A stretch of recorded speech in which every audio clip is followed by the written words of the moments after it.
oh Dios eterno.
The freaking battle pass. Why?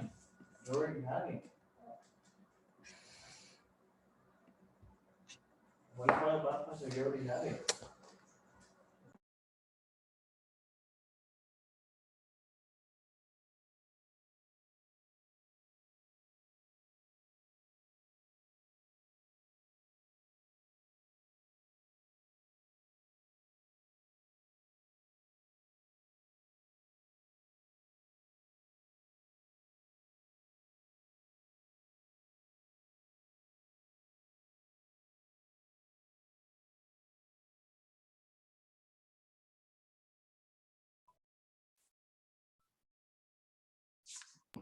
Hello, hello, and welcome. How's everybody doing? Can you hear me? Thumbs up. Welcome aboard, everybody. Hello. It's good to have you guys here. So this is a Next Steps Part 2 workshop. It is a 1.5 hour workshop. We will be going through 3:30. We do have a PowerPoint, as you can see on your screen, that we will be going through. There's a lot of good information, good reminders, maybe new information that you hadn't thought about. But I also want to invite you to pose any questions you might have. This is your time to make sure that all of your concerns, all of the confusion that you might have about what to do with the information you're receiving or not receiving from universities, that all of those questions and concerns are answered.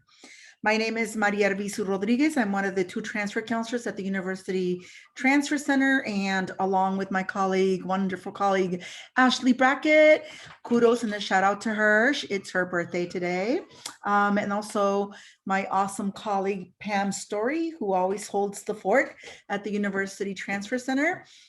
We are just very pleased that you are taking us up on the offer to be your partners in this transfer maze, as one can call it, because you've all seen by now how confusing sometimes it gets. It's like a puzzle, right? All righty. I will go ahead and proceed then with the presentation. So what I wanted to start with is just let you know that, again, you can pose any question by just unmuting yourself. I really like that when I hear students' voices. But if you feel more comfortable with just typing the question on the chat, feel free to do that. And again, even if we have to divert a little bit from the PowerPoint to address your questions, I don't mind that, because at this point, I feel like I would rather make sure that your questions are addressed than for me to get through the PowerPoint. We do need to get your H number. So if you could please type in your H number on the chat, I would greatly appreciate it, and Pam would too. We like to keep track and monitor just for statistical purposes, so don't worry, it's nothing that you're disclosing your privacy. You're welcome to send it just to me, and that's totally fine. We will be recording this presentation, so just know that. And we usually post them, although I think at this point we won't post this one, and we'll just have it available in case one of you asks for it. But normally we do post the first one or one of them on the UTC webpage, so that if a student was not able to attend the workshop, they can still go peruse the file. By the same token, the PowerPoint is going to have a lot of excellent links. And for that reason, we have also learned to go ahead and post that PowerPoint also. And that one's already on there. So you're welcome to, go back and revisit some of the slides if you took notes and are trying to clarify something that was shared. So you'll have both the PowerPoint and the recording available. It may not be this recording, but it might be one from a previous Next Steps Part 2. All righty, well, let's go ahead and proceed. At this point, most of you have already received an admissions notice. I know that there's some people that may still be waiting to hear from the UCs. They usually take a little longer with notifying their transfers. Keep in mind that both the CSU and the UC have a different notification timeline for transfers and freshmen. Because the greater number of admission spots lies within the freshman category, they tend to, most of the time, if not always, send notices out to freshmen first. So I know I met with one of you earlier, and thank you so much for sharing that you are seeing a lot of postings on social media or on websites that talk about like, come to the summer program or do this, or there's this open house or whatever. Some of these notifications are more pertinent to the freshmen, so don't feel bad or don't feel like being left out or anything like that. Just know that they're on a different timeline. You'll probably also get similar notifications once the transfer decisions roll out, if they haven't already. And then for most schools, if not all, you are going to have an open house or preview day or explore campus kind of day, and you should have already been notified about those. Those typically happen in the month of March or April. There still be maybe some early May, especially for the UCs. So we're going to go over some of that stuff. We're going to go over transcripts. There tends to be a lot of questions on transcripts, and please do not feel like shy about asking specific questions about your Hancock College transcript request, because I don't want you to feel like, duh, that's kind of easy. I should know this already. There are a couple of like nuances when you get into that part of your Hancock portal where you can request an official transcript. That could become a little problematic if you don't answer it correctly. So when we get to talk about transcripts, by all means, just raise your hand or type the question or unmute yourself, okay? No question is too basic. Don't feel that just because you're these big head honchos, very savvy transfer students, and you're at this stage of the game, that you should know it all. Because as you have learned this far, and I know we at the Transfer Center and any counselor can attest and agree that transfer is pretty gnarly. We have a couple of colleagues actually in our pool of 20 something colleagues that couple of them are like, oh, transfer. No, I don't want to get too much into that. There's so much to know. I don't want to give students a bad response. Everybody's pretty well versed, but there's a couple of people that are like, we'll be the first to attest. Like, I'm only giving answers when I'm 100% sure. If not, I'm calling Ashley or Maria. And it's true. It is very complex. So please do not ever be shy or embarrassed or feel intimidated to ask any questions when it comes to transfer related stuff.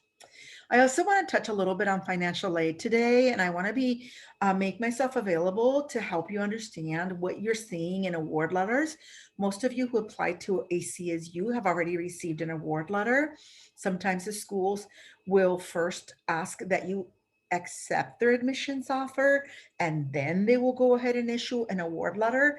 Other campuses will just roll out an award letter to everybody who applied. It seems to me that the trend is moving towards only issuing an award letter to students who accepted their offer. So if you haven't already seen an award letter, it's possible that A, you haven't accepted their offer, or B, they just haven't gotten to it. Definitely want to talk about any deadlines there and any scholarship kind of tips. I want us to share that. And then if anybody's really concerned about the money part and just wants to talk about scholarships, I want everybody to also chime in and give your fellow students some advice and tips on scholarship searches and how to maybe land a little bit of extra money that way. Housing is a really important topic, super important. Let's talk about that. Do not hold back. Things are not as simple as it may seem. Maybe we do need to talk about that. Maybe you do need to start putting some actions in play as far as housing decisions. It is something that is completely going to directly affect your cost and the financial aid, and will you be able to afford it or not. So definitely want to keep as many options open for housing. This statement of intent to register and deposits, we can address any questions there. I want to just tell you right off the bat, with the SIRs, the CSUs will be okay with you accepting more than one school.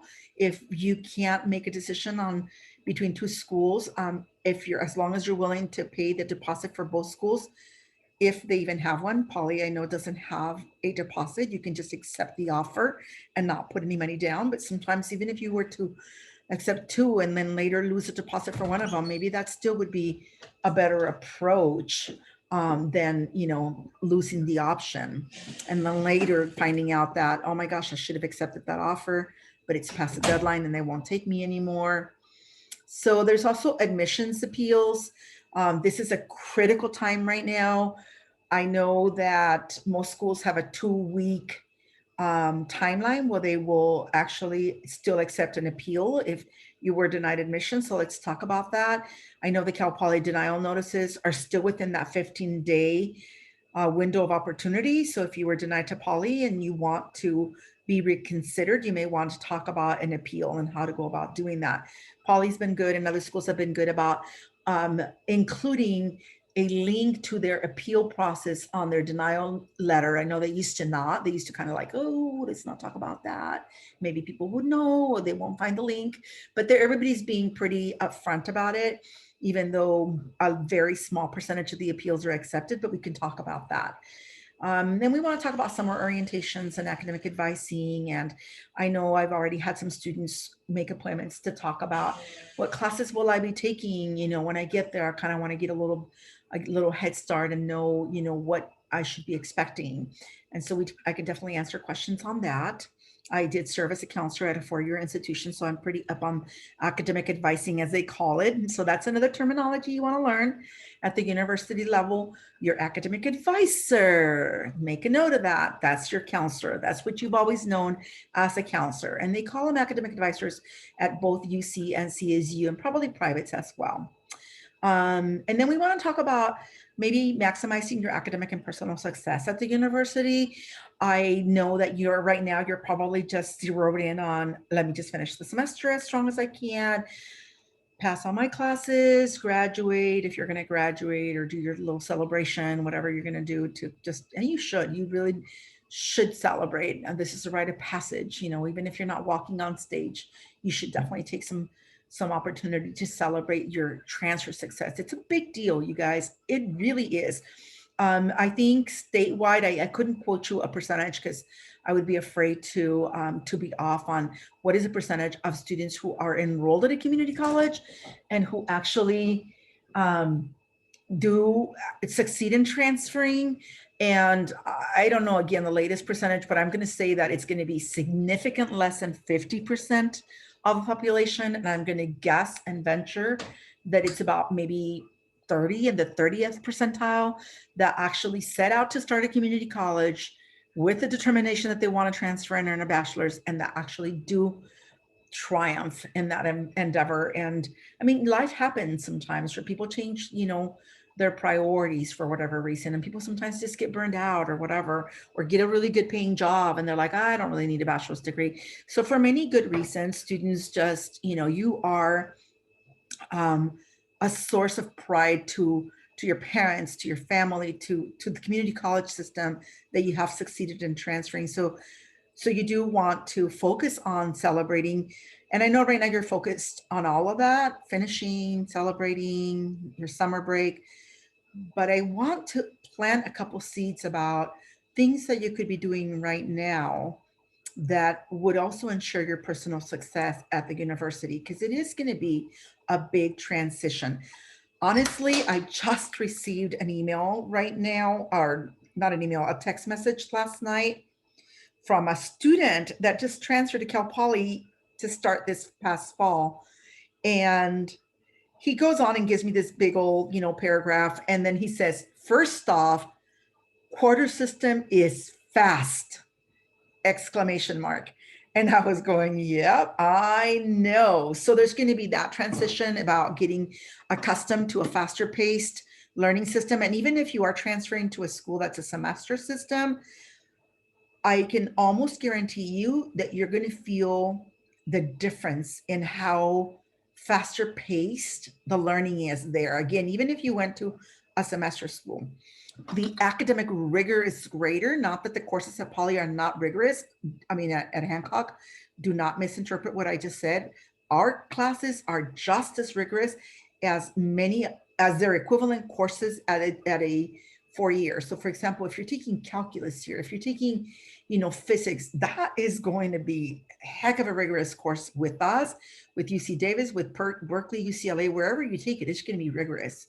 But you're gonna, if nothing else is different, at least the fact that you're now stepping into your upper division coursework, your major courses, these are courses that are requiring and expecting a higher level of maturity, a higher level of academic, commitment.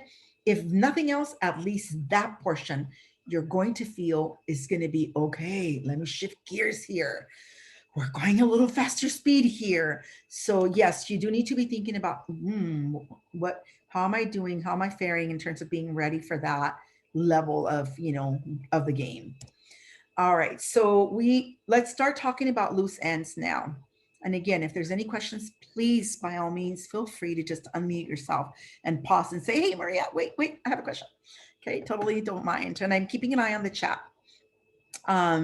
So we just definitely want to make sure that you are updating the campuses if there is any new and changing information.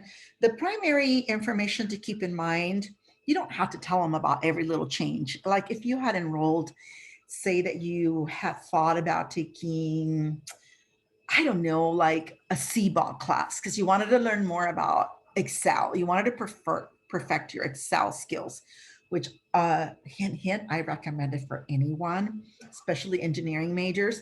When I was at Poly, I used to see a lot of engineering students that would transfer in or start from high school, and they didn't have really good Excel processing skills. And it's something that's not embedded in the GE curriculum, right? Nobody had to take Excel for their GE.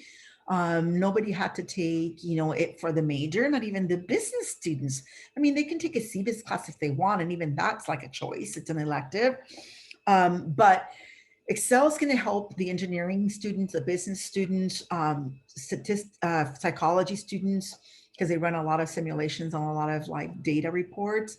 Anybody that's going to need to work with data, or even on the personal level, if you just want to set up a little Excel spreadsheet to manage your personal budget, hey, so let's say that you signed up for an Excel class, but it wasn't required for your major. It wasn't anything to do with the GE or the admissions specified major requirements, and you decided to drop it this semester. You don't need to go through all the trouble of notifying the schools that you dropped it because they don't really care. You didn't need it for 60 units minimum. You didn't need it for admissions minimum requirements. They will not care if they don't see it on the transcript, okay? So if in doubt, just consult with the counselor, but decisions like that, you don't need to update the campuses. It would be more like, oh, you're going to be missing a critical course, then you really would want to let them know. Or you are going to earn an associate's degree for transfer after all. That could be beneficial to let them know. You also want to request transcripts. And on that note, schools may require them now. So that might be something and some of you may have already sent them, like in January. Channel Islands people were supposed to send them way back. Fresno has a really hard set deadline for submitting transcripts. Whenever you do have a request to turn in transcripts, try to really ascertain, clarify, like, do they mean now? Is there a deadline that says by, April 15th, or was that January 30th or whatever? If you have a deadline like that, then just don't delay. Get on your Hancock portal, click on requesting official transcripts, and ask for those transcripts to be sent now, because the system's going to ask you, do you want to send them now, or do you want to send them upon completion of your spring work? And you're going to say now. When you do have to press on that now little radio button, you also want to keep in mind that one of the next questions is going to be, okay, you want them now? It doesn't say it that way, but that's kind of how it works. The next question is going to ask something like, all right, do you want to include your CSU certification or your IGETC certification with your request?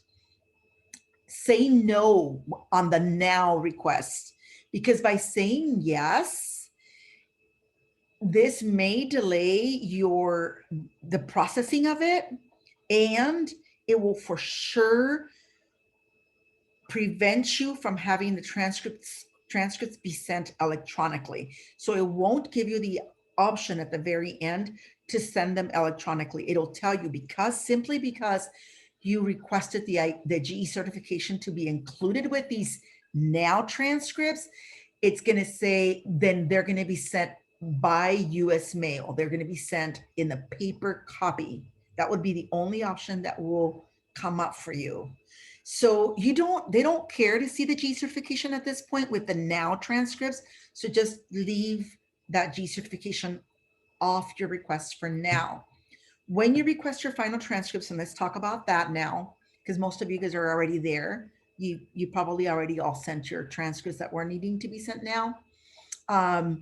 So with the final transcript, of course, now they want to see all your spring semester grades. So some schools will even tell you up front, don't even bother sending your transcripts. Don't send anything. We don't want to see them. We are going to accept you based on good faith and understanding and assuming that all the information you provided on your application is correct. And then when you graduate and you're done or you're finished your semester, you can just send your final transcripts. We will review them. And if something doesn't match up, then we may reevaluate the decision and may decide to deny you if something critical is missing. So with the final transcripts, nothing to be said there. At this point, you are requesting the GE transcripts to go through, to be certified, the certification to also be included, in other words. And then you can actually submit that request now, because once again, you will have the option to say, oh no, I don't want them now. I want you to hold off on this request until my spring semester grades are finalized. So if you're a person that's really busy or tends to kind of forget things, then you might just put in the request right now, especially if you already know what school accepted you and what school you decided you're going to go to. So those of you that have already decided you're going to Poly, for sure, you might as well just put in the request. It's just going to sit in cyberspace for a little while and then it'll go, but at least you'll have it off your mind, checked off. You don't have to worry about it. Okay. So if that helps you, especially if you suspect that your May month is going to be really hectic and you're going to be really busy with your finals and stuff like that, then you probably will want one less thing to worry. And then that way your transcripts can get there as soon as possible. Because the sooner they get there, the sooner that the evaluations team at your respective university can start working on your transcripts and deciding what they're going to give you credit for.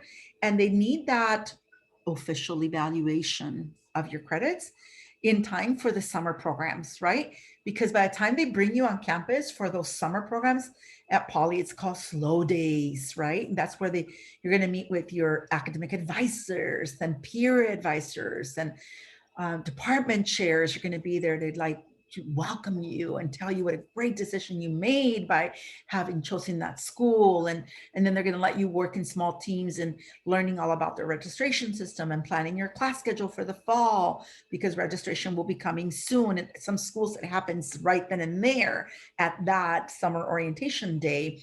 And so by then, the campuses are hoping that your evaluation will be done, that you got the transcripts in as soon as you possibly could, that an evaluator sat down and reviewed them, and that now you have an official audit of your work.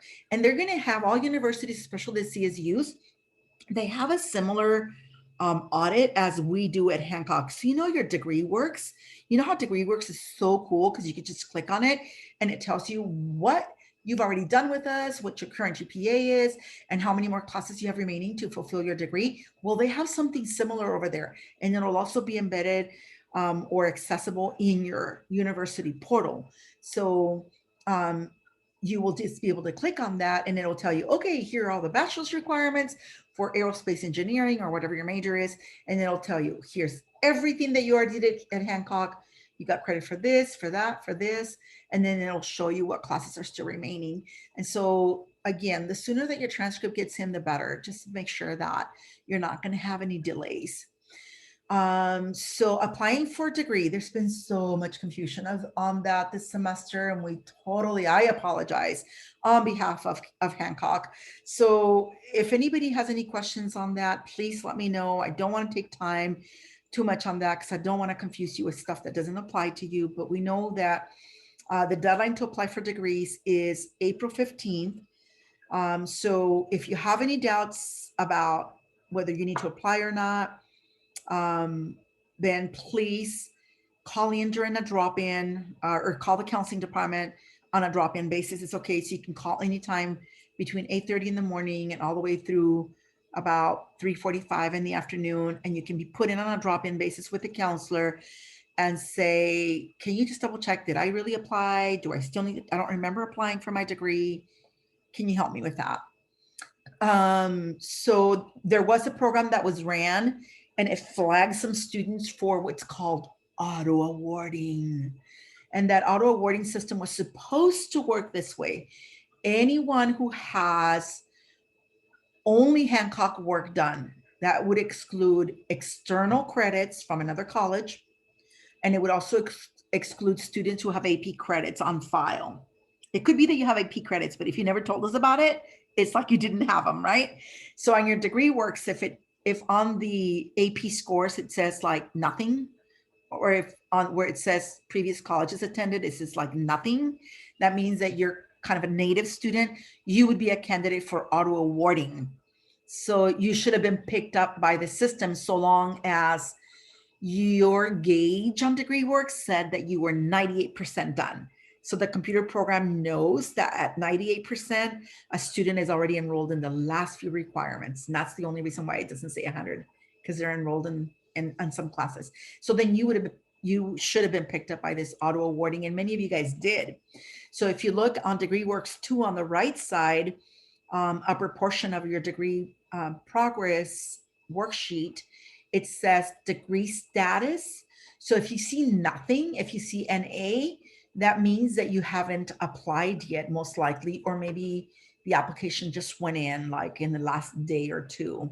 Otherwise, it would say pending. PND is the acronym that is in there. So just double check and follow up if needed. April 15th is the deadline for all degrees, whether they're transfer degrees, ADTs, or liberal arts for transfer, or local degrees, all of them, including certifications. So if you're earning a certificate in something or in the general education, that would also be the deadline. You definitely want to apply for general education. So hopefully if you worked with a counselor to apply for for a degree and they know you're transferring, it's something standard. The counselor already goes, even if you didn't bring it up and you didn't even know anything about the G certification, the counselor would bring up a second form and say, let's apply for your UCGE or your CSUGE or both. And that's another thing that was supposed to be captured on this auto awarding system. So if you met all the GE requirements for either UC or CSU, it was supposed to automatically generate that as well. So if you need to double check, because the CSU certification does help you in terms of getting more bang for your bucks on when the evaluator sits down to evaluate your final transcript and they see that there's a notation on your Hancock transcript that says that you have earned a CSU or UC general education certification, they will not be scrutinizing your work with us as closely. They'll give you more like a per package deal. So like, they're like, oh, he's GE certified, so we're going to give him credit for all their lower division GE with us, no questions asked. You'll only be held responsible to take the upper division GE, which is usually only 1 to 3 classes. So it gives you better credit for your GE, basically. Lastly, as far as loose ends, is please make sure that you apply for your transfer recognition award. It's really easy to fill it out. The form is an e-form available at the University Transfer Center webpage. It's also available at the Hancock graduation webpage. And you have until May 20th to submit it. If you do that, not till May 20th, it's earlier. May 20th, I apologize. Oh, this says 5 to 6:30 because we changed it, but it's really 4 to 6 o'clock. I apologize for this. We changed it again. So it's going to be from 4 to 6. That's the Transfer Stars reception. And It'll be a drive-by. It'll be really fun. It ended up being a major success, a major hit with students last year. So start thinking and talking to your buddies and your siblings and your parents about whatever you want to do to stand out. You want to decorate your car, you want to write on there, UC Berkeley bound or whatever, Cal, here we go, Cal, whatever you want to put on there. We had people in their caps and their gowns last year, parading in. Saw some people sitting in the back of the truck, and the campus police didn't say anything. We had some students standing up when they had like a sunroof, like popping their head out of the sunroof. And then faculty and staff are going to be like lined up on the sidewalk there, like cheering you on. I brought my cowbell. That was a major popular thing. Now people are coining it and going, we need the cowbell. We need the cowbell. It was just fun. Even for us. I mean, I got chills. I got tears in my eyes to see all our transfer stars driving by and their families. Oh my God. The pictures were awesome. If you want to go to the Transfer Center Facebook page, you'll see even a little video that I created. It was really fun. That'll give you some ideas. You can decorate your cap and gown too, or your cap, I'm sorry. You will also be receiving at that transfer drive-by, transfer recognition reception. You'll also be receiving a medallion, a transfer medallion that you'll get to wear the next day at commencement if you're participating in commencement. And anybody who participates and comes to the drive-by is going to pick up a $15 local restaurant gift card as well. And then you get a certificate, but we mail that in the mail because last year we tried to give them out to people and it was taking too long. So we just want to make it quick for you to drive by. It's going to be lots of fun. All righty. So no questions so far, guys, ladies. And I say guys, it's unisex term for me. So ladies and gentlemen, no questions. All righty, then we will proceed. Let's see. I'm checking the chat. I did that. All right, so I'm going to skip over this. I think by now, most of you already have gotten over this word that kind of makes people nervous a little bit when you get a letter that says you've been conditionally or provisionally admitted, and people are like, what does that mean? So it's really no negative, fallout or no negative implications. Just basically, it's a legal term for the universities to protect themselves should they find that something was missing or not right or didn't add up, and they decide to withdraw their admissions offer. That kind of legally protects them, and so that students can't say, "You told me I was admitted, and so I went and bought a house in your town and made all these life decisions according to that admissions." So they're basically saying, yeah, conditional. It means basically as long as everything you put on the application is correct, you're going to be in. So don't get nervous about that whatsoever. Okay. All righty. If you received a denial notice, again, you do have a right to appeal the decision. Doesn't necessarily mean it's going to be accepted, but in some cases it would. And the appeals, most of the time, they're wanting to see unusual circumstances. They're not going to be very empathetic to an argument based on, oh, I made an error on the application. How could I have done that? I really do have that class that's required by my major. Or maybe I submitted an F or a D and then I got it academically renewed and now my GPA is higher. That's gonna not be very favorably received. It's like, well, you made the mistake. We don't have time to deal with students that are making mistakes on the application right from the get-go. We have too many applications. That's why we can't, admit you. And so that's not going to fly very well. So you want to state other circumstances, such as, let's say it's for poly. So a good argument for poly, and what they want to hear is that you're place bound. So basically you have nowhere else to go. We're out here in the middle of the boonies. There's not very many universities within nearby driving range. Poly's your only chance. You have kids, you have a spouse. The spouse is a sole supporter, and they can't afford to lose their job and relocate somewhere. That would sort of negate your ability to go to school to continue your education, because they're the ones that are going to help pay for it. Or you have family in the area that's going to provide free childcare, or you can't afford to move somewhere else. You have to stay living in Santa Maria and commute to Poly, or Poly's the only one that offers that major, things like that. Or you have a certain illness or medical condition that requires for you to need to be around family, or you have aging parents or grandparents that you're responsible for taking care of, like you are their caregivers and you have to stay in the area. So those are some of the reasons. Or you have a really awesome job that's full-time, you've been a working professional, you've been going to school part-time. This is the only way that you'll be able to continue on with your higher education. If Poly doesn't accept you, you will have nowhere else to go. That's kind of what you want to say on the appeal letter, and you want to get it in ASAP. So now, if you were waitlisted for Poly, the website is going to say that you should not submit an appeal because you were waitlisted. You were not denied yet. But I worked through that with all my years of experience. I worked through that rationale. I hadn't even read it, but I imagined that that's probably how they would take it. I did have a student that has a high GPA, meets all the requirements, and got placed on the wait list. And I thought it doesn't make sense to wait to hear back from the wait list, because that could be all the way up through July 15th, the last day to submit transcripts. And that's why they made that deadline, because they're like, by then, if somebody doesn't submit the transcript, they're going to be axed out of the Cal Poly system.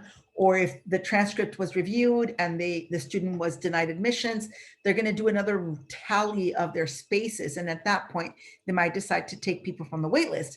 But it doesn't make sense to me to wait till July 15th to finally get the for sure no. So I did run this by a very high administrator with the admissions office of Poly, and he conferred that my logic was sound, and that would be an advice he would give our local students, that because you're local and because you have extenuating circumstances, even if you were waitlisted and there's a little bit of hope, you should follow through and submit the appeal now. He said normally they would get the students from other areas, non-local, would get an email back saying, oh no, you haven't been denied, so back off on your appeal. We'll let you know when you can submit the appeal. But he said for local students, yes, the sooner the better. Okay. So any questions on that? Now, appeals for other schools might be a little bit harder because you're not local to their area. So they might be thinking, well, if you can move to Long Beach, you can also move to Cal State LA or somewhere else. So you're going to have to, if you decide to appeal, you're going to have to really think about why. Maybe highlighting that, this school has, for some reason, a particular good reason why you should attend that school. Maybe the program is unique, or maybe you have an aunt that lives in the area that you're going to be staying with, and this is the only way that you'll be able to afford going away to school, and there's no local schools here that offer that major, that kind of a thing. Okay, so see a counselor if you need any more assistance with that. And I'm not going to talk about the guarantee because by now you also should probably have already worked through that stuff. So let's talk about the wait list at the UC. So with the UC, all of the campuses except for Merced will typically offer wait list opportunity for students. You can accept several wait list offers, but you can only accept one admissions offer with the UC. So what previously you heard me say that if you're really torn between two CSUs, it's not a bad thing to say yes to two of them or even more. They're not going to care. I would just say be courteous and let the other one know once you decide you're not going to go there, let them know, sorry, thank you, but no thanks. I want to withdraw my application. I've decided to attend, Cal Poly Pomona instead. And they don't hold that against you. So if you were to decide like later, oh, never mind, I do want to come back and stay and go to Poly, they're not going to hold it against you whatsoever. Each application is all fresh and new. With the UC, you can only accept one because they have their system really tightly weaved. So they will know if you already said yes to UCSB and now you're trying to say yes to UC Davis. So that system won't let you do that. So you do have to pick one. But as far as the wait list, you can say yes to more than one. And then even if you accept the wait list, you should also submit the statement of intent to register to ensure that you have a place to attend in the fall. What that means is, let's say that you've been waitlisted at, I don't know, UC Berkeley, and that's your top choice. Don't just sit and hope for that. Go ahead and say yes to UC Santa Barbara, let's just say, and have that ducky lined up and ready to go should you know, the time come and then you hear that UC Berkeley never pulled you from the wait list. That way, at least you'll have everything as an option to still attend UCSB. And then there is a $250 SIR for all UCs. And it's not transferable to like another school. So if you said yes to UCSB and then Berkeley admits you, you would have to pay the 250 SIR fee with Berkeley as well. And I know that's a lot, but sometimes you just have to gamble in order to gain. Okay. All righty, so let's go on to the next slide. Let's talk a little bit about financial aid. And are you guys all still good? I don't know if you know how to do the emotions, the thumbs up. You can just do that when you go. I believe it's under the ... more. Or is it under participants? Where are my little emojis or emotions that you can put on there? So just kind of tell me a thumbs up if this is all good. And feel free to tell me like if you have any questions. Okie dokie. So everything looks good and you're keeping up with all of this. Thank you. So with regards to financial aid, we still have, why does it say April 14th on this? Weird. The date is incorrect on here for the second financial aid workshop. That workshop is going to be on the 15th, Thursday, the 15th. Oh, I see what, I apologize. I must have opened up the earlier version of this PowerPoint. Everything else is still the same, don't worry. But the financial aid workshop is going to be, it's a Transfer Thursday workshop. So when you go to the University Transfer Center webpage and you click on online UTC workshops, you're going to then see all the next steps workshops as you've noticed. And then you'll see Transfer Thursday workshops. You would click on that. And then the two, well, now we deleted the April 2nd one. So we only have the April 15th one in there. And it is from 12 to 1:30. Yeah, 12 to 1:30 on April the 15th. Okay. And that's going to be a really good workshop. We made it, we stretched it to an hour and a half this year.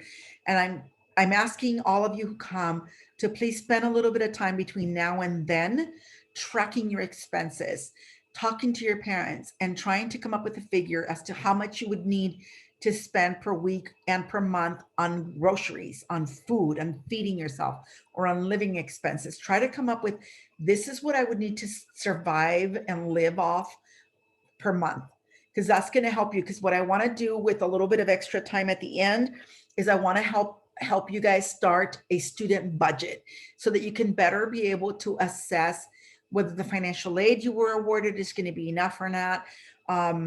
I'm going to go more in detail about understanding the expected family contribution, how they derive that, how that EFC impacts your FAFSA. And if you don't already know it, please know it by the time you come to the workshop. Everybody should know it. Just log back into your FAFSA if you don't know it and click on your student aid report. They abbreviate it as a SAR. So, or ESAR, sometimes they call it electronic student aid report. So you can actually see on there what your EFC is. So the EFC is what they think your family can contribute towards your education. And they subtract that amount from the cost of attendance at that school. So let's say that your EFC was 0. They determine, oh my gosh, your family can't contribute anything based on the income, the number of people in the family, all these other factors. 0 should be expected from you and your family. So then let's say that it costs us $30,000 to go to that school that you want to attend. So they would find that your need is through 30,000 because it's 30,000 for the cost of attendance minus your EFC of 0 leaves you with a 30,000 need. And then the financial aid office goes to work to try to, as best as possible, meet your need. Realistically, can they meet a need of $30,000? No, they can't, because the Pell Grant, which you would be eligible for by having an EFC, and you would be eligible for a full Pell. It has a maximum. Anybody that's really savvy on the computer, go open another browser page. Please do this. I'll give a brownie point to whoever answers this question. What is the maximum Pell for the 2020, let's say 2020, 2021 school year? So just put down maximum Pell and 2020, 2021. And you're going to find that Pell amount, and I want you to give it to us. So if you were eligible for the Pell and you got the full Pell, you were eligible for the full, not 3/4 or not a half, you'd probably, if I remember correctly, it's going to be somewhere in the vicinity of like 6,600 or so. So once you get the maximum Pell, that's it. Even if you have a 0 EFC, even if they're like, oh my gosh, this family is really in need, they're so low income, we would love to give them a full ride, but the Pell limits, it's a federal program, and the federal government says, just so there's enough money to go around, we need to only cap it at like 66. I'm going to just make it up 66 for right now, 6,600. So they give you that. Then let's say that you're eligible for another grant and they give you that, but that grant's also going to have a maximum. So to make it shorter, because I don't have time to go into details, that's why we have a whole 1.5-hour workshop on this. So once they are all done giving you all the different programs that you're eligible for, they might add up all those free programs and go, oh man, all we rounded up was like 15,000 and it costs us 30,000. So we're short by 15,000, right? So what they would do is start filling in the rest of the need with loans, right? So then that's why in this day and age, everybody's getting loans. Even as we say it sometimes, even the poorest of the poor students are being offered loans. Okay. And sometimes that's not a bad idea. So come to the workshop and we'll talk more in detail about loans. All righty. Did anybody find out how much the Pell is? Okay, I'm going to pause for a minute. I need the answer. Who looked it up? Don't be shy. Nobody wants brownie points? Dude, I was going to give somebody a gift card, but nobody looked it up. You guys, well, if you look it up between now and the next slide, type it in the chat. Alrighty, so you also want to begin to start looking at your cost of attendance right now. You all should have that page bookmarked in your computer or printed and filed in your archives, your transfer folder. You should know what that cost of attendance is for that school that you're aiming to attend, or that's like, some of you already know you're going there, you even accepted the offer, and others are like, oh, I don't know which one. So start looking at cost of attendances for your top 2 schools if you don't already know what you're going to end up at, and start examining line item by line item. How did they come up with those costs? And then try to create your student budget to kind of look like that. Say, okay, they said the tuition is going to be 10,000. I guess that's going to be my expense because there's no wiggle room. That's set and fixed. You can't be frugal and try to reduce it. It is what it is. But maybe they said that room and board was going to be 15,000. And you're like, nah. I've been looking at apartments and I think I got a couple leads. I'm going to be sharing a room. I'm going to go with the cheapest apartment. And I think my rent, my room and board is not going to be 15,000. I think mine's going to be more like 12,000 or 10,000. So start looking at that cost of attendance and emulating those line items as far as your personalized, more accurate costs for you. Okay.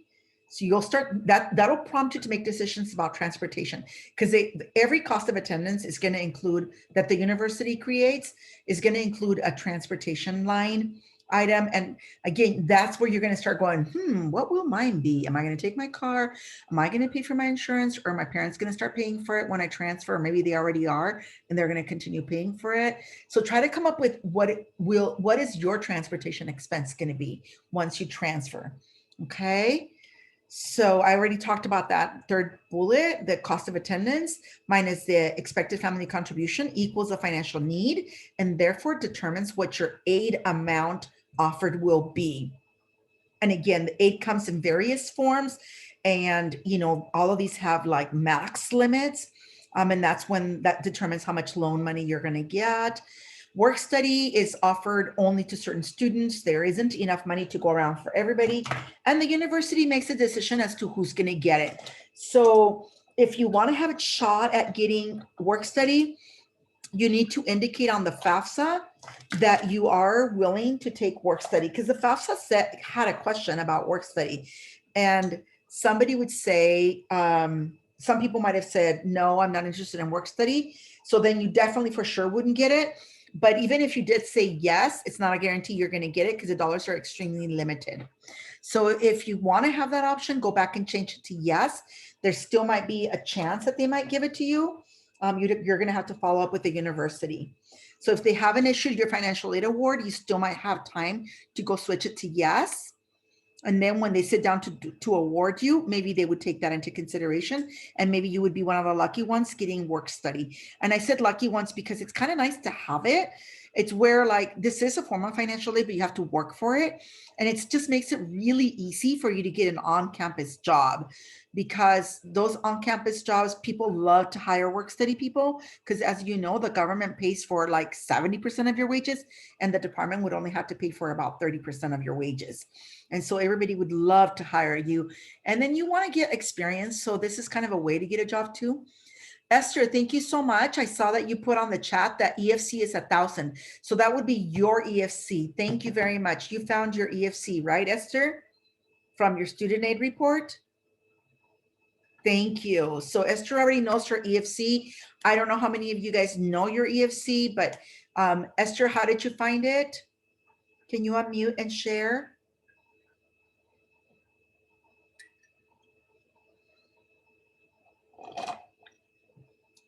I can't hear you. I think you're muted. Oh, I found it in FAFSA. Thank you. You logged into your FAFSA, and then you went to your student aid report, correct? Yes. Thank you, Esther. You're welcome. Appreciate you. I very much appreciate you. Thank you. Okay, and what about the Pell Grant? What is the maximum amount that is for the Pell Grant, assuming you have a 0 EFC? Did anybody look that up? You could just Google, like open just any browser and Google maximum Pell Grant 2020-2021. This is a better way to learn. So, and then we share with each other. Okay. So anyway, I think I mentioned enough about work study and financial aid and loans. Again, come to the financial aid workshop. Important reminders and deadlines. So submitting your student intent to register, for the most part, the generic deadline, and the UCs really honor this, UCs by June 1st. Again, they delay the notices a little bit more, but they also give you a little longer to let them know whether you're coming to their campus or not.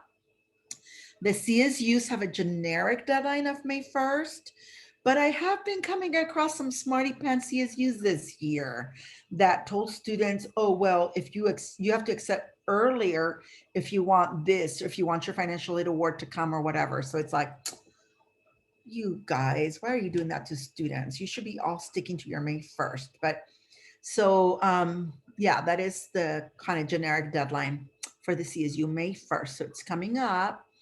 Not all CSUs require a deposit. If you go to that CSU important deadlines for transfer students, it's a really cool document that I sort of found by accident a couple of years ago. And I really, really like it. And Ashley and Pam were like, oh my gosh, Maria, this is awesome. And Pam was like besides herself. So she even like printed it and had it in the office back when we were in the office. And I think she may have posted it somewhere, but check this out. Isn't this a cool document? Oh my God. So before it was like, because the CSUs are all over the place in terms of who has like an SIR deadline or a deposit, who waives a deposit for low-income students and that kind of a thing. So this document, oh my gosh, this is a great link for you guys to go back to. Again, just go find this presentation at the Transfer Center. webpage and then come to it, and this will tell you everything. It'll even tell you what the housing application fee is. It'll tell you, oh, check this out. This is really cool because the next slide, we're going to talk about housing considerations. So you're going to hear me tell you guys that I advise students to leave the housing option, on-campus housing option, open as much as possible. And so that may mean that you have to put in a deposit at some schools. But here's the little secret. Oh, Alexis, I love you for this. You searched and you found out, oh, I wasn't too far off.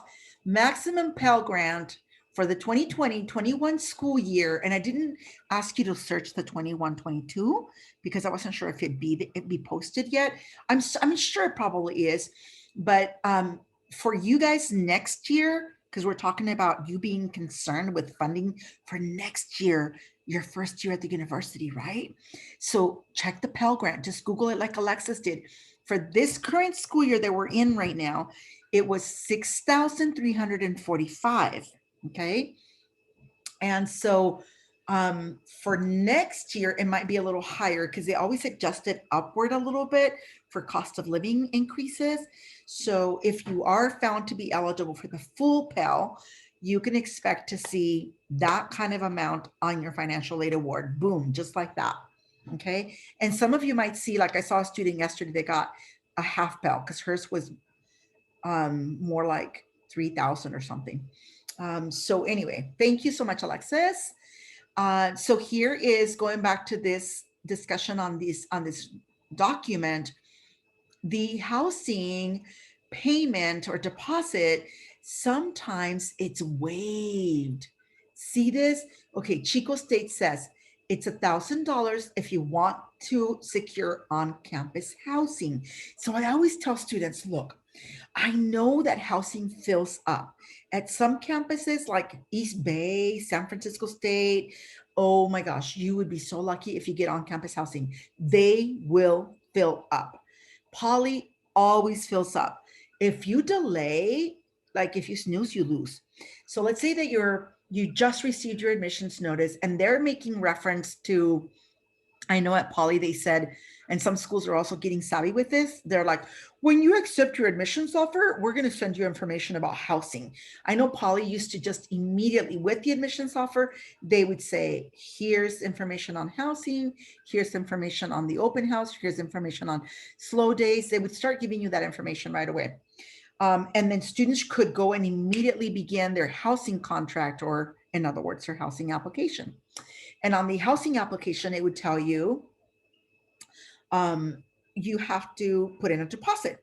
But for Poly, there'd be a little fine print that would say, or you can check off that you expect financial aid and that financial aid is going to pay for it. So basically at Poly, you wouldn't have to put down the deposit, which is like not in the hundreds, it's like in the low thousands. So that's a lot of money to put down for a deposit, right? And you could get it back if you cancel by the certain deadline. So that's what I'm letting you know is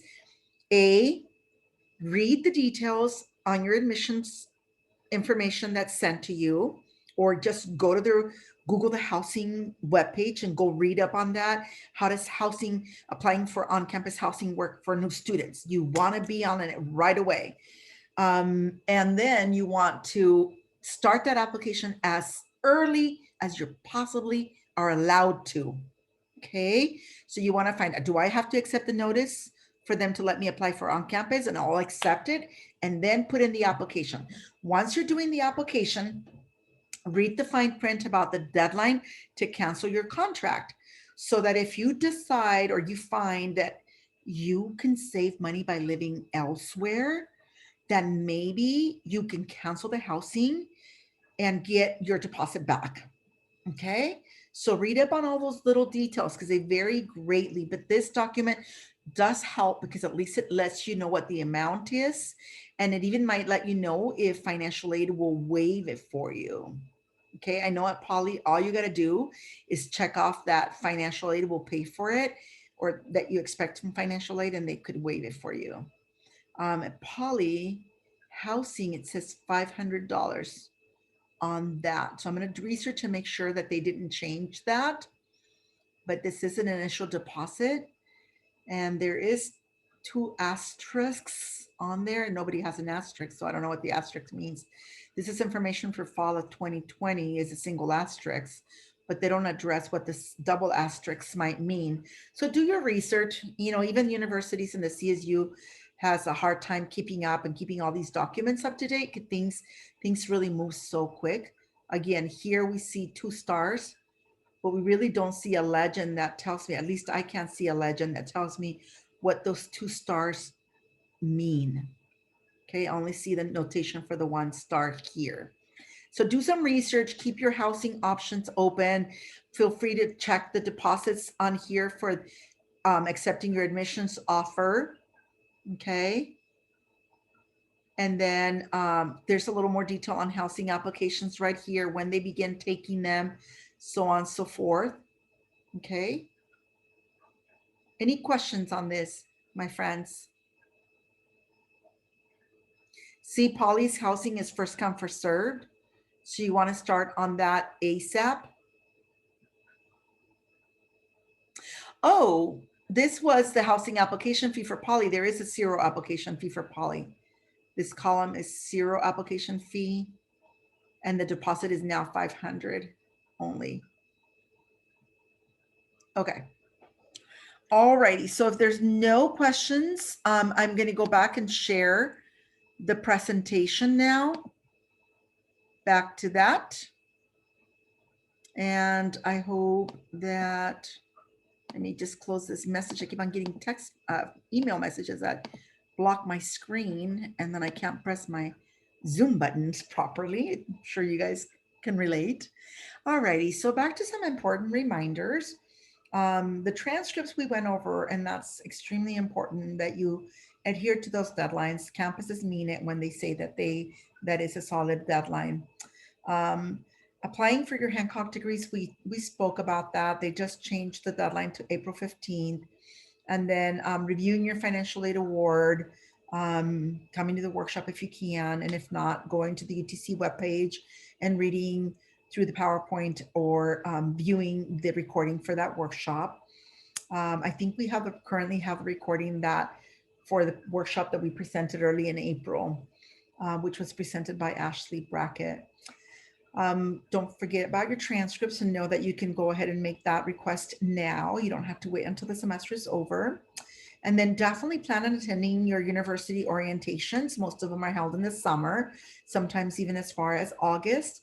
Don't ever assume that because you're a transfer student, you don't need these silly orientations. Those are for the freshmen. No, never, never, never, because it's going to be a life change for you. It's going to be a transition. It's a new system. It's a new school, new resources, new everything. And you too need to be humble and make yourself available for these orientations. Do not cheat yourself out of those experiences. I see too many transfer students that have been in the mode of working and going to class, working and going to class. And when it comes to these orientations, they're like, oh, I can't get the day off, or no, I don't want to take the day off. It means let's pay. Don't do that. Whatever you make in a day, I'm sure, even if you had to miss the whole day of work or even 2 days to travel, I'm sure that whatever your income is for those 2 days is not going to be enough to forego that opportunity. You'll get more out of that opportunity than your 2 days worth of salary. I say that with a lot of conviction. So don't be short-sighted on that. Please attend these orientations, make a sacrifice, and they will pay off. You'll have a better transition. I used to see transfer students that would come to Poly without attending those orientations. And then I would ask them, because they're asking these questions that I could tell all of a sudden it hits them like, oh my God, what did I get myself into? And then they start looking around and they get this feeling like everybody else knows what's going on except them. And so subconsciously, psychologically, they might be thinking, I probably missed it because I didn't attend orientation, or I didn't attend this week of welcome or the open house, right? And it's probably not even true. It's probably like they didn't miss it anything there, you know, at least not what they were fearing. But it's that feeling you get that everybody is okay, but everybody's probably also walking around feeling like, oh my God, the same fear. But of course, everybody puts up this front like, oh, everything's hunky-dory. I've got everything under control. You know, it's all good. And whereas if you attend the orientations, at least you'll have more peace of mind going, no, you know, I am feeling a little lost and confused, but I know I've checked all my bases. I know I've attended all these things and it really wasn't covered there. At least you'll be able to walk more confidently, stress a little less, not feel as inadequate, be able to go knock on some doors, ask for some help and say, you know, I just don't know where to find this answer. Can you help me? You know, without feeling dumb or feeling like I'm such a dumbo. Why didn't I attend this, you know, this orientation? It's all my fault. So, because I've seen that happen. So try to don't skip on it on those opportunities. And I've talked about the housing options. All right. So can't stress enough how you should keep that on-campus housing option open, especially for your first year. And do your homework and research all of your options. Don't assume that you can for sure save money by living off campus. Do your research first. It's not too early to start looking for housing options off campus. No matter where you're going to transfer, this is the time, April, when students that are there are already posting things for next year. People are way ahead when it comes to on-campus housing or off-campus housing. So if you are going to Poly, let's say, and you're wanting to live there in SLO area, you can start looking at Craigslist. You can even go to the Cal Poly Housing Department webpage, and they have a link for off-campus housing. So they have a database where they can help you find off-campus housing through that database. I mean, they don't do anything. You just have to search through that database. They just maintain the database, but that's it. But you can start inquiring and seeing opportunities, and you don't want to wait too long because students will take up these spaces. Like there could be someone that right now already knows their roommates are graduating. They've got a really cool house, but the roommates are leaving at the end of the semester. And this person's already nervous because he's got a huge house and the rent is expensive out there. And they may already be putting postings because they know they're going to need roommates. And so they may say, you know, I got 2 rooms for rent, you know, you can share for this price, you can have a single room for this price. And I can assure you that by early summer, those options will be gone, or maybe the better options will be gone. So definitely can't stress that enough. Okay. And then start determining your monthly and semester costs for housing and build that into your student budget. So to successful transitions, as we start to wind down here, there is a scientific sociological term called transfer shock, and it is real. It's not just something that we sort of are throwing at you, but every transfer student that transfers, like I said, I read you what the student said, it goes through a little bit of an adjustment and you know, transition. And like I said, time management is probably at the core of that change you're going to feel. So what I would recommend for that right now is that you start getting into the habit of really managing your time well and start practicing some sound time management strategies. So for example, if you were to just Google at any browser page, Google Cal Poly, and not because I'm in any way slanted towards Poly, it's just that I'm familiar with these resources that are really easily findable online. So if you Google Cal Poly study skills, you will, and I'm going to share my screen with you, and I'm going to show you something really cool. So I just Googled Cal Poly study skills. That's all I typed in there. Do you guys see my Cal Poly study skills screen, or are you still seeing the PowerPoint presentation? Can somebody tell me? I'm going to do it again just in case. A new share, Cal Poly study skills. And there we go. I think you should be able to see it now. Can you see it? Can you see my Google screen? Yes. Thank you so much for speaking up. So I just Googled Cal Poly Study Skills. And then I got the very first top hit is the one I want you to visit and to bookmark.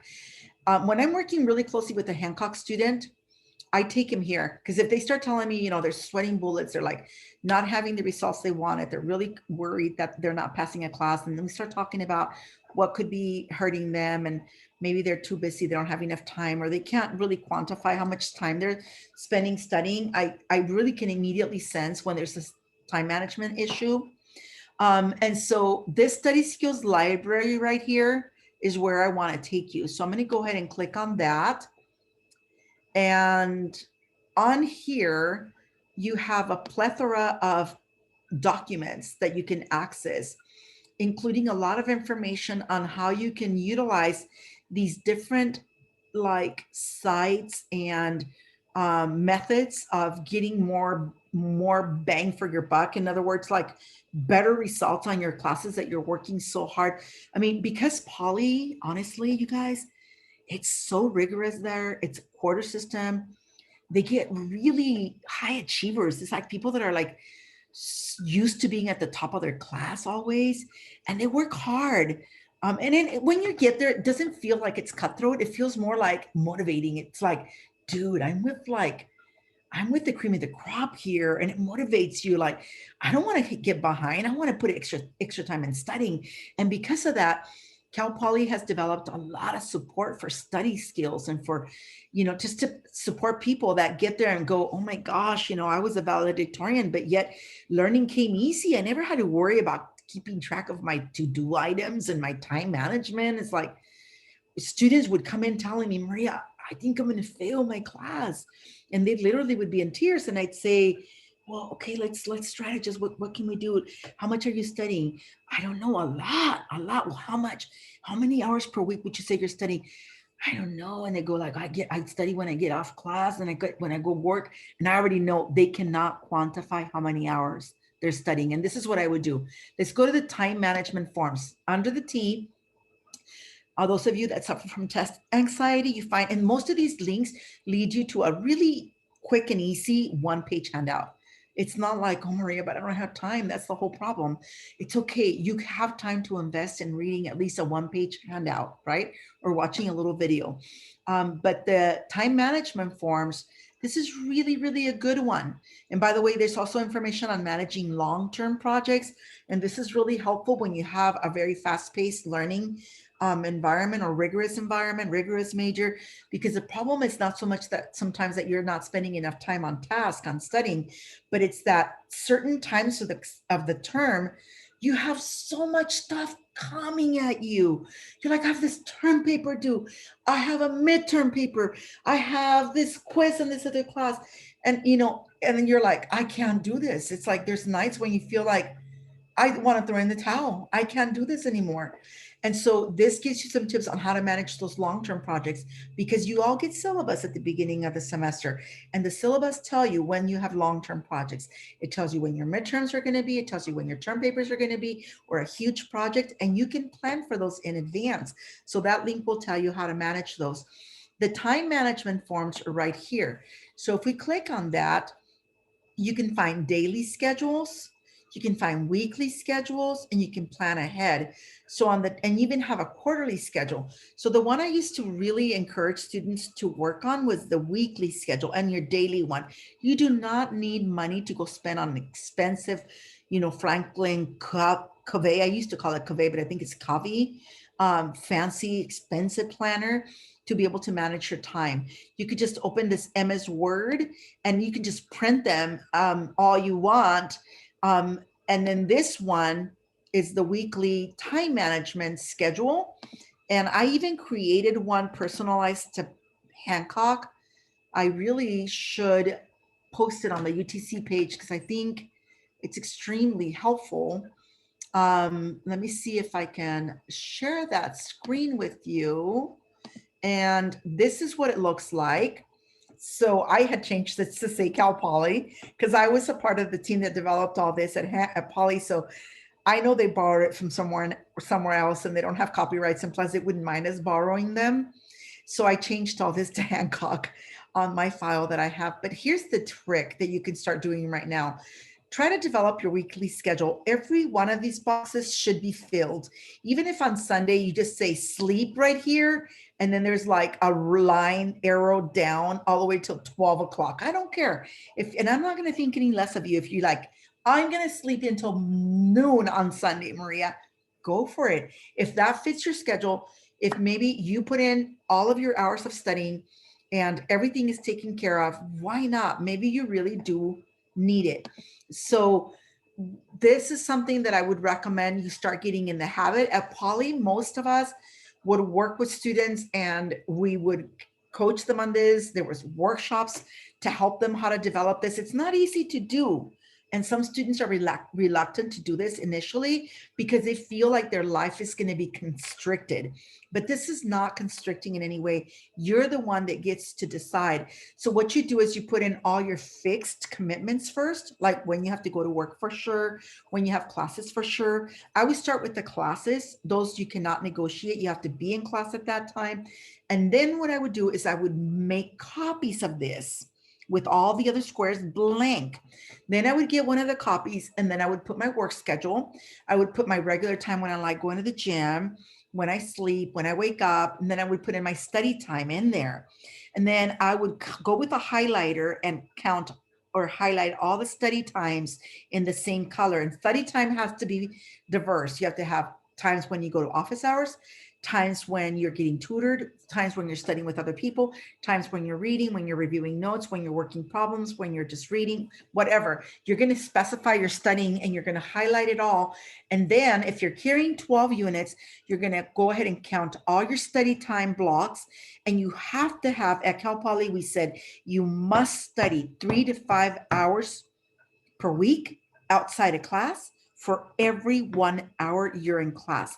So every unit means 1 hour in class. So if you're carrying 12 units, you're in class 12 hours, you're going to multiply that, let's say by 3 to 5. If it's a really tough class that you're like, oh my gosh, Maria, this class is giving me a run for my money, or it's a subject that usually doesn't come easy to me, I might budget 4 hours or 5 hours for per hour in class for that particular subject. You know what I mean? But let's say on the average, you're going to do 3 hours outside of class. So that's 3 hours times 12 units. Dude, you are studying. You better be studying. You better have 36 study block times highlighted and on your schedule. That's why when I would ask students, how many hours a week are you studying in this class? And it was kind of like a trick question because I already knew that most likely they were not going to be able to tell me how many hours. And when they start going, oh, I don't know, a lot, or let me think, I go, no, how many hours per week are you studying for that class? And I knew immediately who's doing this kind of time management system and who's not. So you need to be able to quantify and say, Maria, in this math class, in my calc class, I am studying 12 hours a week. Okay, 3 times every 4 units of class, 3 hours. So that's 12. And I'd say, man, you are studying enough. Let's look at what else is going on. Do we need to get to a tutor? So do you understand? Do you see what I'm saying? So start practicing. I went into detail a little bit more just because we have some time, but I just wanted to make a very strong point for encouraging you to truly begin to challenge yourself and to start prepping yourself with the organizational skills, time management skills, meeting with your teachers. That's another thing that is going to make you or break you at the university. Out there, you cannot be shy and be afraid of your teachers. If you are not in the habit of meeting regularly with your teachers, I would encourage you to begin doing so. Get comfortable doing that. And you might say, well, about what, Maria? I'm like, I'm doing okay in my class. I don't really have any questions to ask them. I don't care. Just set up an appointment with them or drop in during their office hours. That's why they have office hours. Even if all you do is say, I really don't have any specific questions right now, Professor Smith, but I just wanted to say that I'm really enjoying your class, and I really want to thank you for, all that you're doing to make sure that we learn. And like the other day, you were talking about this, and I like the way you went back and clarified this or that. And I think I'm getting an A in your class, and can you confirm that? You always will have something to talk about. You could even say, okay, he confirms I have an A, it's solid. You can say, at this point, do you have any recommendations for me as to what I should be on the lookout for? I mean, what else is coming down the pike that I should be concerned about?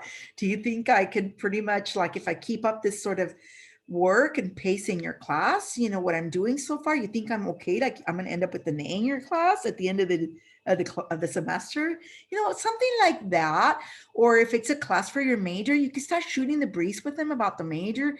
Yeah, just wanted to share how much I'm enjoying your class. I really love it. It's in my major, and I'm planning on transferring. And I just wondered if you have any words of advice for me in my field as I'm getting ready to leave Hancock, and blah blah blah. There's always something you can do to talk to your teachers, and it makes a huge impact, believe it or not, on your grades and on your enjoyment of the classes. So please start doing that. Always keep logging into your FAFSA. Make sure that and your portals, make sure that on your portal, on your university portal, make sure that you are complying with any additional requirements they may place on you, because they can place a requirement on there any given day.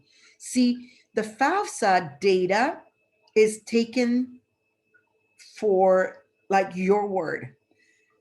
Obviously, now they can check and verify parents' income. That's why they use the income verification, the IRS verification tool, so they can make the FAFSA database connect with the IRS database, and they can grab the income from there. But if you choose not to use it and you just reported the income, they may likely ask for a tax transcript, but they might not. They may just take your word for it. Later on, though, a certain percentage of students are flagged for verification, and then you may be asked for additional documents. So at any given moment between now and the day when your financial aid is all finalized and sent out to you, up until then, all bets are off. They could still go ahead and place a requirement. They may say, oh, send us a dependent verification worksheet. That's a very typical requirement. Like, you said there's 4 people in your household. Can you just fill out this form and tell us, like, who are they? Some of you may have already had to do that at Hancock. It happens at the 4-year level too, because household size is very key in determining need and therefore aid. Sometimes they want to see that. Who are these people that you put on here? What are their names, their ages, and do they live with you? What's the relationship with you? That kind of a thing. Okay. More on this stuff at the workshop once again, but to always check your to-do list on your Money Matters, on your financial aid portals for the universities and even for Hancock. Okay. Again, until they disperse your money, that when they disperse the money, that means your aid has been finalized. All the data has been finalized. They already received everything they needed to receive. They checked that everything's on track. Everything's good. You're done. You got the money. Up until then, they can add requirements. All right. So get in the habit of always checking your to-do items. Research again, universities, you should already have received invitations for spring visitation days, whether they call them, like, I don't know, dog days or open house or what have not.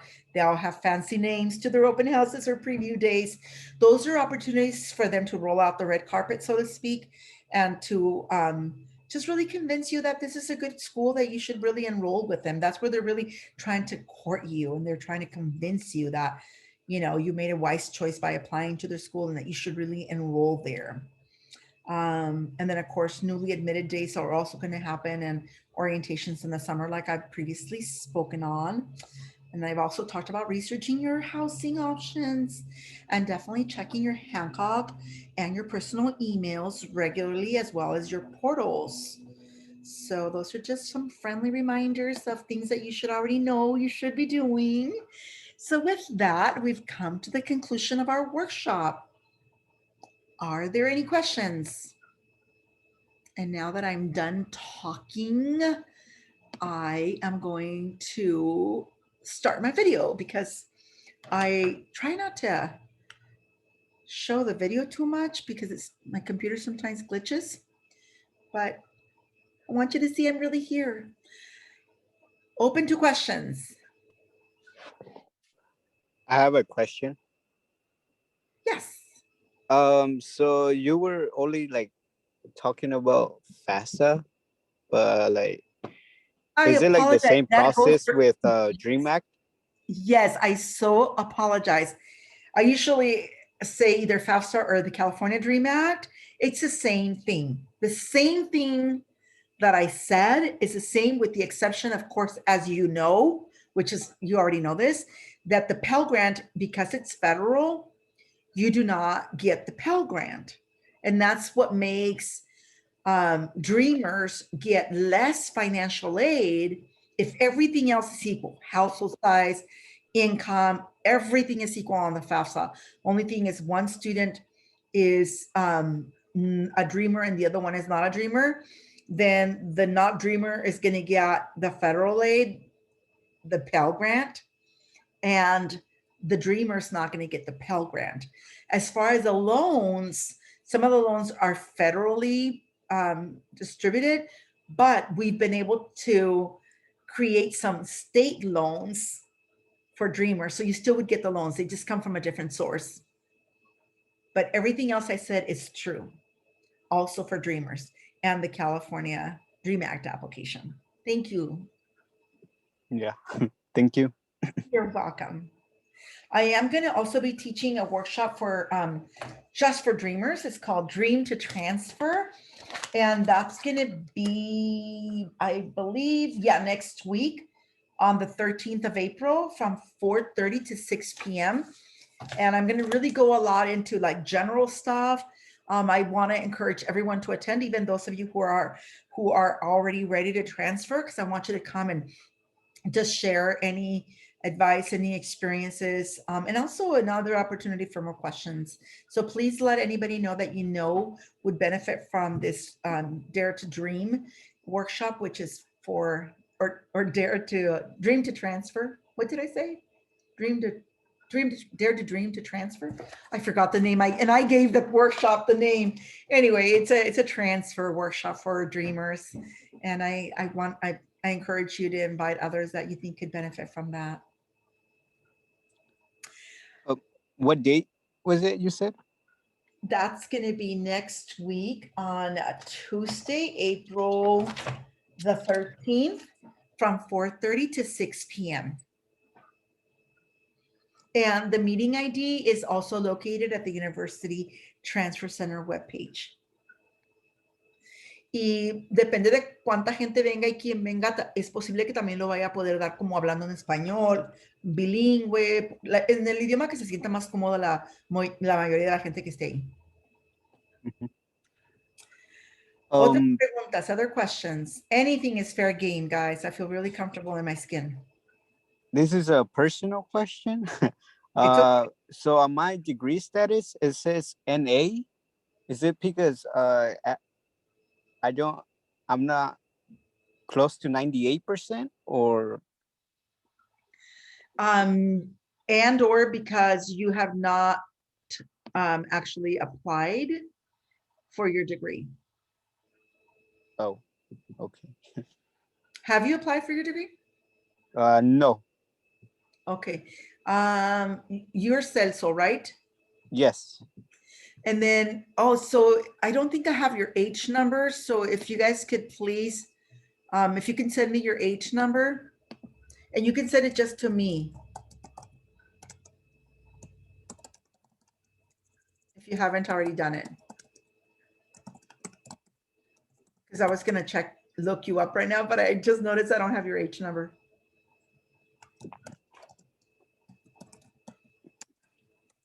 Thank you. Alrighty, because I can actually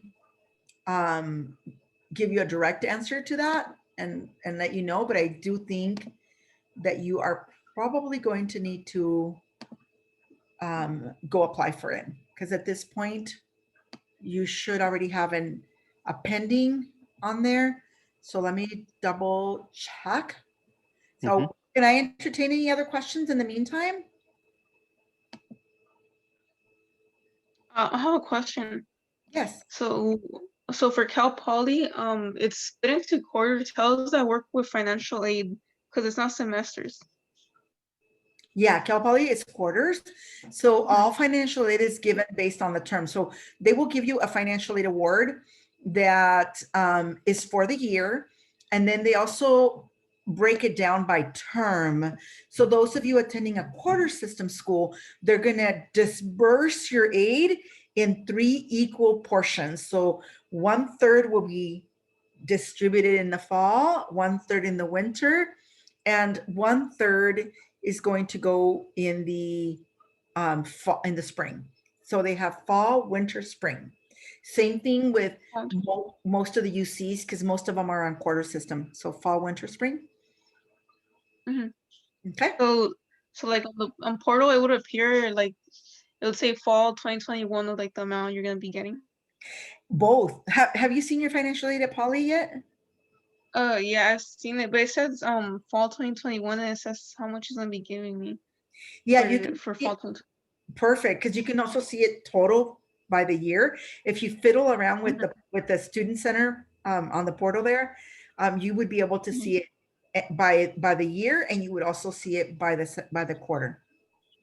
So that amount you see for fall is only for the time period of September through December, because that's fall.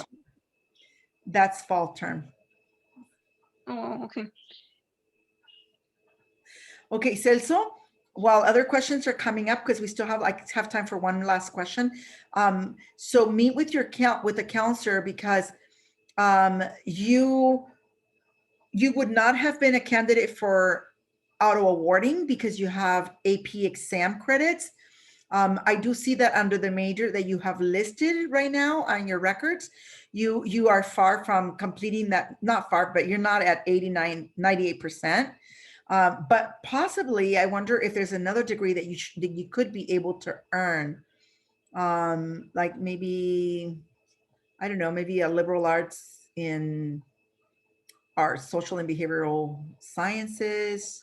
I don't know, tinker around with the degree works. You can always look up on your own by doing a what if. I don't know if you've ever clicked on what if, which is a term right in your degree works.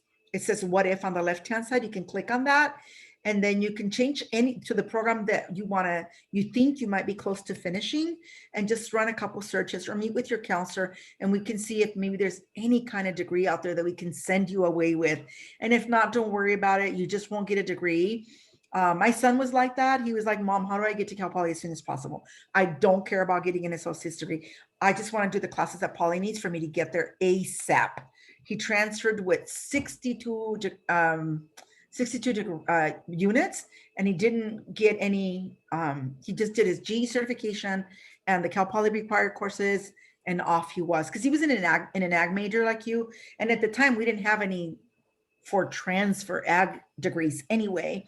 So he just got there as soon as possible.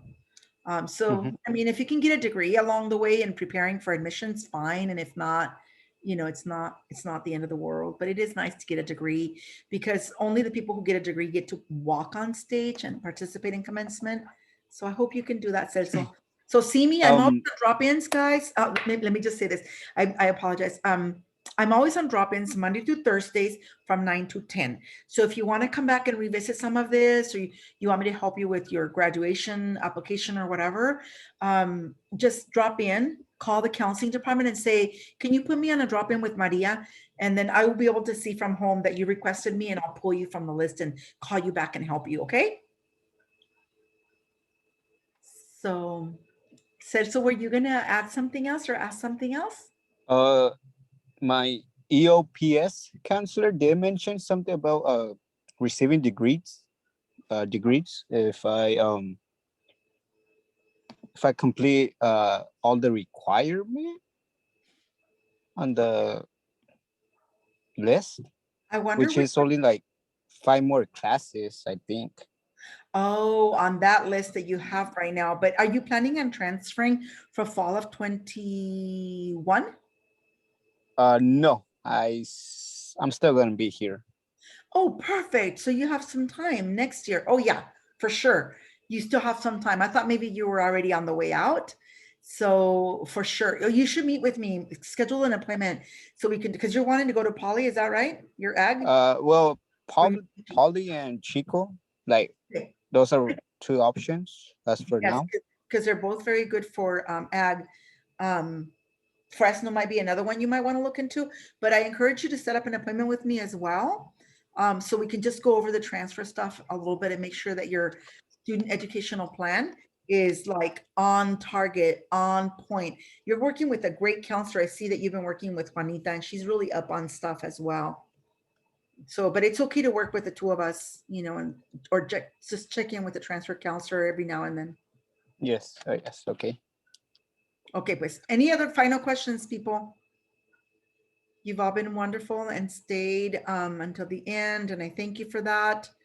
I think at this point, that's all that I have for you. I do want to encourage you to follow us on social media, please, even after you transfer.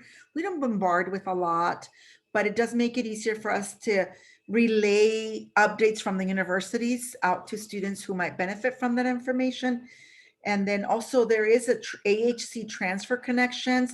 It's a close group. We wanted it to be like a safe environment, community, where those students that are like maybe in their last year of transfer or about to leave Hancock, where they can share notes with one another. Like maybe that's where you would say, okay, I'm planning on applying to Chico. Is anybody out at Chico right now? Can you please give me some advice? Or I'm moving there. I need some leads on housing. Please, anybody, can you help me? That's what we're hoping to create with that AHC Transfer Connections. You would just have to look it up under Facebook and request to be allowed in, because we will only want to let Hancock students in, again, just so that it could be a very private, safe environment for you guys to share information. You might also even just go in there and post, hey guys, I just found out that there's a great scholarship at, you know, Bakersfield for people that are transferring from community colleges or whatever, you know, so let's help each other out, you guys. Like I said, only a small percentage of the students actually transfer, and we need a lot more people with bachelor's degrees, especially people that come from low income and underrepresented backgrounds. So let's help each other out, okay? All right, well, if there's no other last minute questions, I wish you all the best. And thank you for coming, and stay in touch, okay? Thank Hasta you. luego. Hasta Thank luego. you. You're welcome. Take care.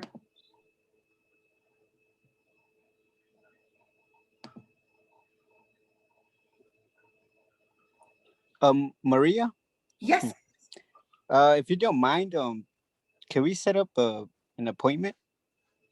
yes, absolutely. I already have your H number copied in my clipboard because I went to find your degree works. Mhm. So at this point, I am just going to go and find an appointment for you.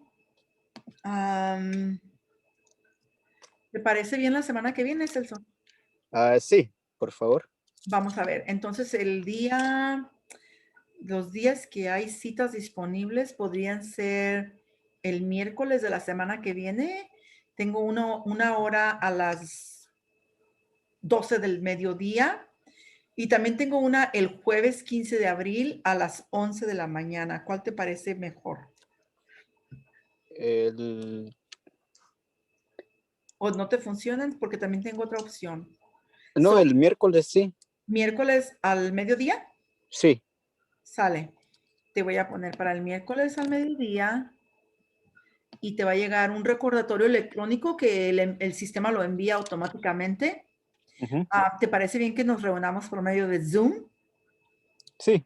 ¿O lo prefieres? ¿Sí Sí. está bien contigo? Ok. Se me hace un poco mejor para poder visitar sitios de internet juntos y asesorarme de que estés todo bien donde debes de estar con tus planes de cálculo. El cálculo es el que más me preocupa, pero chico también, pues. Ok, Ujú. vamos a hacer no le voy a poner que va a ser acerca de de Transfer Information and Planning. Y te la voy a dar por 1 hora. Por lo regular, este Transfer Information and Planning solamente se lleva como unos 30 minutos, o eso es lo que nos gusta darles a los estudiantes, pero como es la primera vez que nos vamos a reunir, lo voy a hacer por 1 hora. ¿Está bien contigo? De las Sí, 12 a sí. la 1. Sale. Ahí está confirmado. Ahí vas a mirar un correo electrónico que te va a confirmar la cita y también te va a proveer un enlace para el Zoom de esta junta. Ok. Ándale, pues, eso ya estás. Vale. Ahí.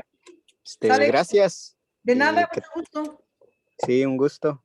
Igualmente. Que estés bien.